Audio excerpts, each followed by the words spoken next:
Welcome to my channel. Today, we're exploring Stellar Defiance, a sci-fi journey where humanity stands strong and defies the odds across the galaxy. Dive into epic starship battles, powerful tech, and the resilience that makes us unstoppable in a universe full of challenges. If you're ready for a thrill-packed adventure in deep space, hit subscribe, and let's get started. The stars shone dimly on the black canvas of space, but for all their light, the void beyond Earth's orbit was anything but peaceful. Humanity, once bound to its single blue planet, had ventured out into the cosmos.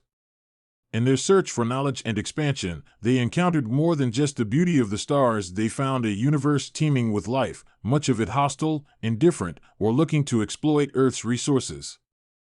It was against this backdrop of cosmic conflict and survival that a new breed of warriors was born, the final guardians of Earth. The story of Earth's last defenders began years before, with the first contact with extraterrestrial life. It was not a grand diplomatic mission or a peaceful exchange of ideas. It was a shockwave of violence that shattered any illusions humanity might have had about their place in the universe. The alien species that arrived had no interest in communication. They were a race known as the Creth, a nomadic and warlike species that viewed Earth as another target in their unending campaign of conquest.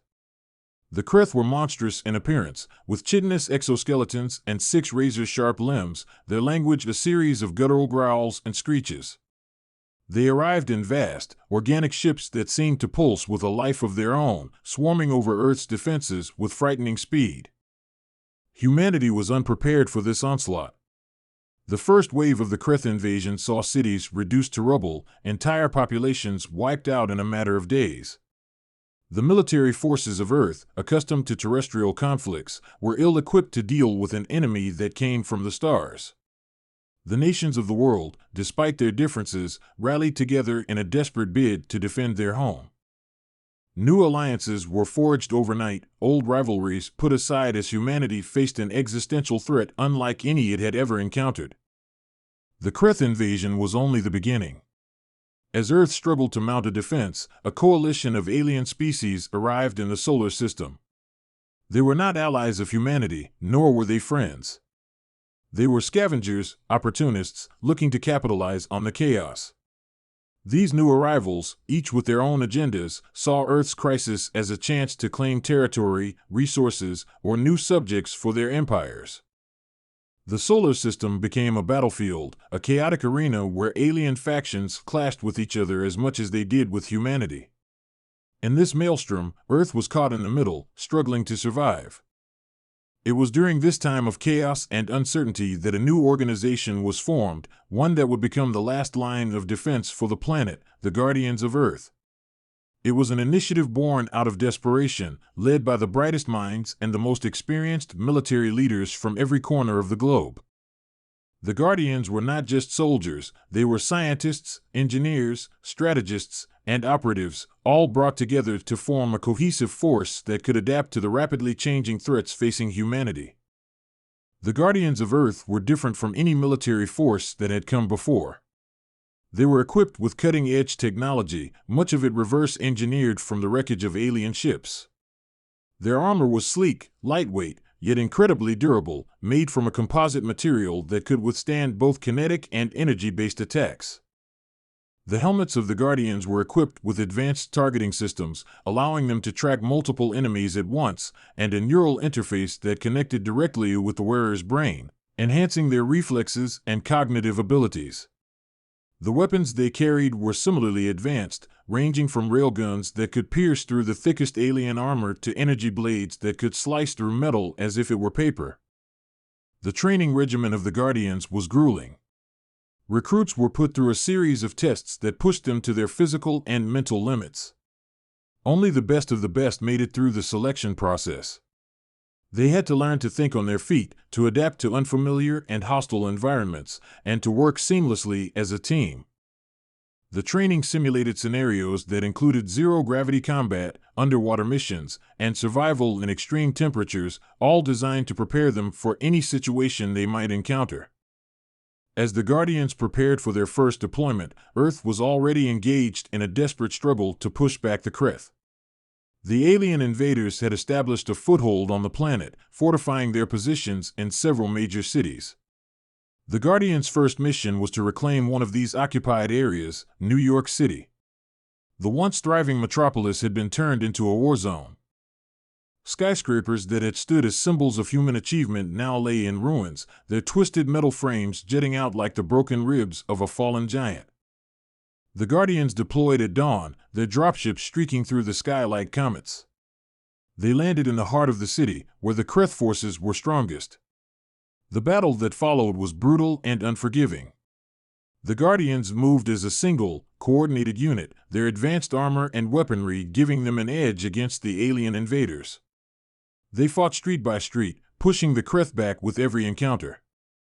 The air was filled with the sounds of gunfire, explosions, and the inhuman screeches of the Creth as they fell. Despite the overwhelming odds, the Guardians succeeded in retaking the city. It was a hard-won victory, but it was a turning point. For the first time since the invasion began, humanity had managed to strike back against their alien aggressors. The victory was celebrated around the world, a beacon of hope in a time of darkness. It was the first of many battles that the Guardians would fight, and it marked the beginning of a new phase in the war for Earth's survival. In the months that followed, the Guardians were deployed to hotspots across the globe, wherever the fighting was fiercest. They became legends on the battlefield, their mere presence enough to boost the morale of the beleaguered human forces. Stories of their exploits spread like wildfire. There were tales of Guardians single-handedly taking down Creth warlords, of squads infiltrating enemy ships and sabotaging their engines, causing them to crash into the sea. The Guardians were not just soldiers, they were symbols of resistance, of humanity's refusal to be conquered.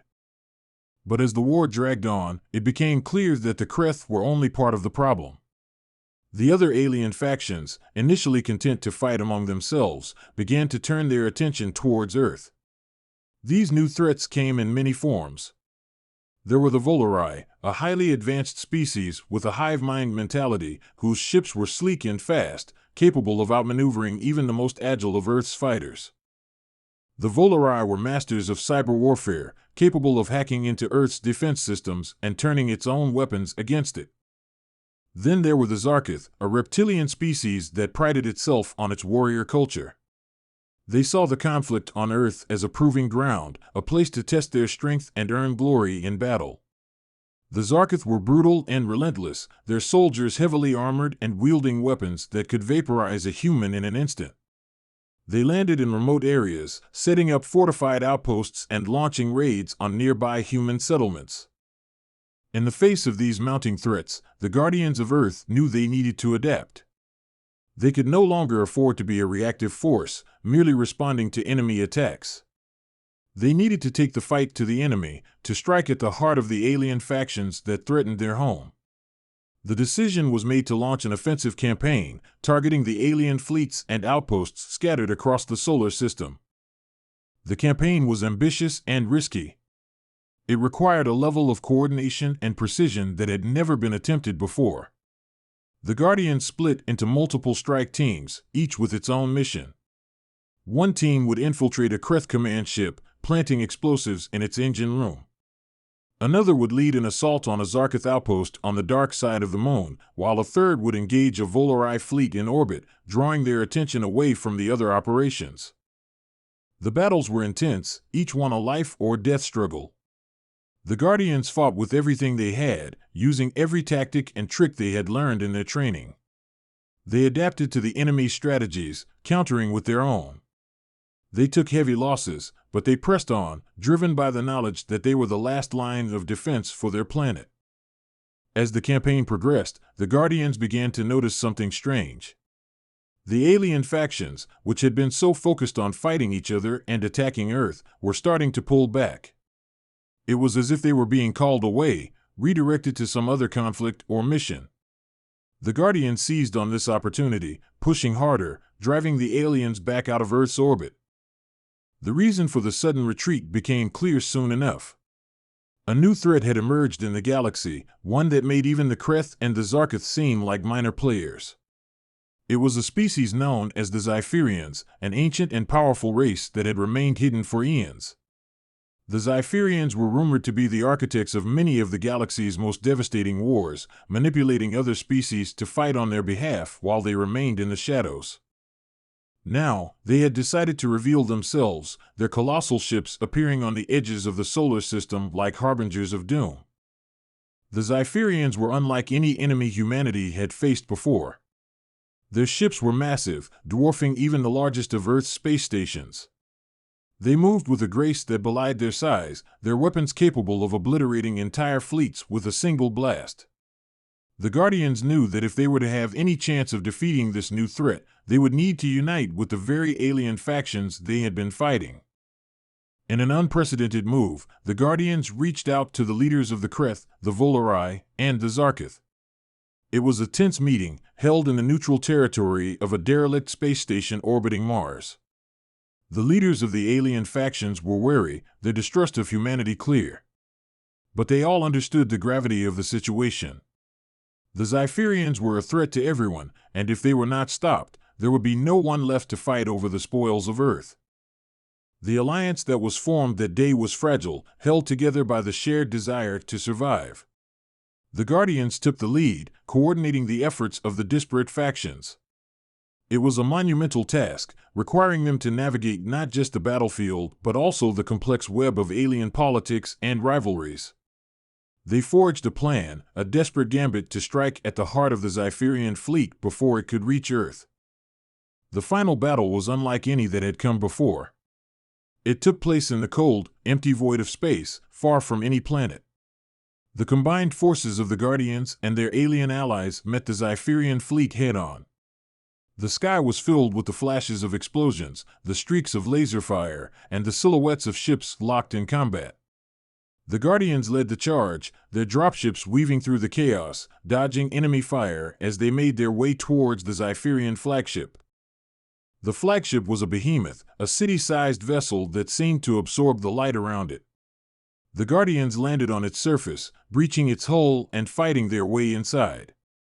The corridors of the ship were dark and eerie, filled with strange, alien technology that pulsed with an otherworldly energy. The Guardians moved quickly, making their way to the ship's core, where they planted charges designed to take out its main reactor. The battle raged on outside as the Guardians set the charges and made their escape. They barely made it back to their dropships before the charges detonated. The explosion was spectacular, a bright flash that lit up the darkness of space. The Zephyrian flagship was destroyed, its wreckage scattering across the battlefield. The remaining Zephyrian ships, leaderless and disorganized, were quickly overwhelmed by the combined forces of the Alliance. The victory was decisive, but it came at a great cost. Many of the Guardians had fallen, and the survivors were left to mourn their comrades. The alien factions, too, had suffered heavy losses. But for the first time since the conflict began, there was a sense of hope. The Zephyrian threat had been neutralized, and the remaining alien factions, having fought side by side with humanity, agreed to a tentative truce. The Guardians of Earth had done the impossible. They had united warring factions, defeated a powerful new enemy, and secured a future for their planet. They were no longer just soldiers, they were legends, the final guardians of a world that had once seemed on the brink of destruction. And though the future was uncertain, one thing was clear: as long as the Guardians stood watch, Earth would never be defenseless again.